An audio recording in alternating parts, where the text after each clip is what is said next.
I'm sure you're feeling very emotional right now about what we've seen, but do you think United deserve the victory? What we just saw, it's their first victory since 2017 at the Emirates in the Premier League. Yeah, obviously a really frustrating afternoon for Arsenal. Yeah, I think United set up really well. They frustrated Arsenal. You know, they forced Arsenal to make mistakes and they capitalised on them. And I think, yeah, looking at the game in context, I think they probably deserve to go on and win there. I think Arsenal didn't create too many clear-cut opportunities. Yeah, the first goal was good. That was their best bit of play in the game, I think. And yeah, then they were relying on set pieces, which they got one.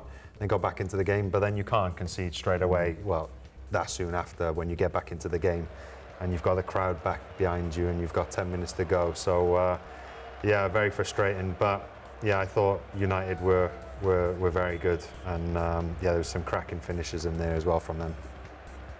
Yeah, look, it's two wonder goals, wonder strikes from United, but I think the way they set up, I think their energy, or even just the reactions, you know, when you're 2-1 up and you go away to Arsenal and you can see the set piece like that, it can be deflating, but they pick themselves back up and to come back from that period and going on to get the win, I think it just shows where they are at the moment with Michael Carrick and the belief and the confidence that he said in his interview early on that he's seen all this week.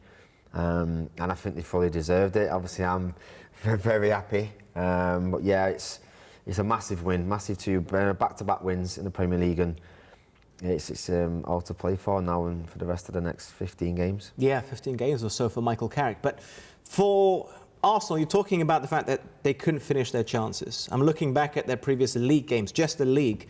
It was 0 goals against Liverpool and Nottingham Forest today. Yes, they scored 2, but they missed quite a few opportunities as well to go on and win the game, to get all 3 points.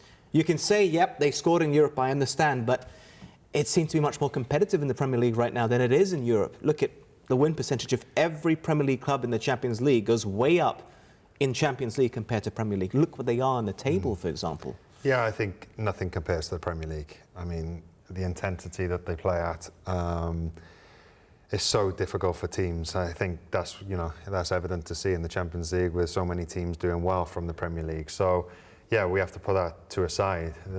There's bigger issues now to resolve. Yeah, it's been 3 games, you know, not creating too many clear-cut opportunities in open play. I think that will be a bit of a concern. But yeah, that's not to say, you know, the league's over now or, no, of course, or whatever. Of course. I mean, you know, there's still 4 points clear. There's still a lot of football to be played. But, you know, Arsenal don't make it, you know, don't do things the easy way either. So, yeah, I mean, the last few weeks have been disappointing in terms of results and that. But now is about the reaction, how you respond from this.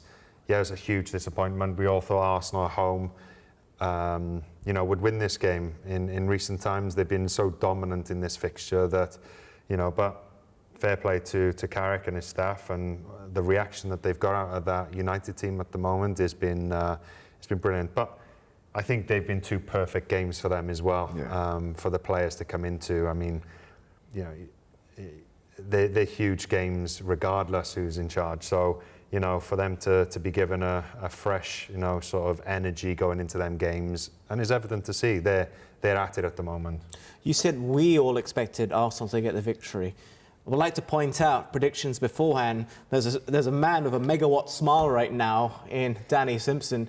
It just has this feeling of Ole Gunnar Solskjaer all over again. The way he got that mood back in the club, the way he just picked everyone up, and he got the results, which ultimately landed him the job, of course. Yeah, listen, it's you know, obviously I've been watching Man United a lot, and under Ruben Amorim, he just didn't feel right, didn't look right, and straight away, you know, with the Man City game, yes, it's a derby, and it's you got to pick yourself up, but the players just looked more comfortable in. We said it before the game and at half time. The players looked so much more comfortable in that setup. It's Man United, that's the DNA.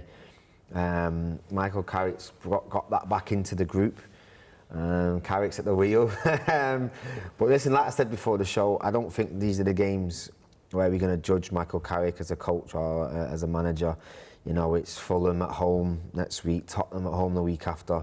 where when maybe the other teams in a low block, how are we going to see United set up and break them teams down? Because, you know, when you play Man City and Arsenal, you sit in a low block and counter-attack and have some big moments like today, you know, 2 great strikes. So, listen, it's a great start, and yeah, it's more about, you know, can they kick on from there now and play against the lesser teams and do well?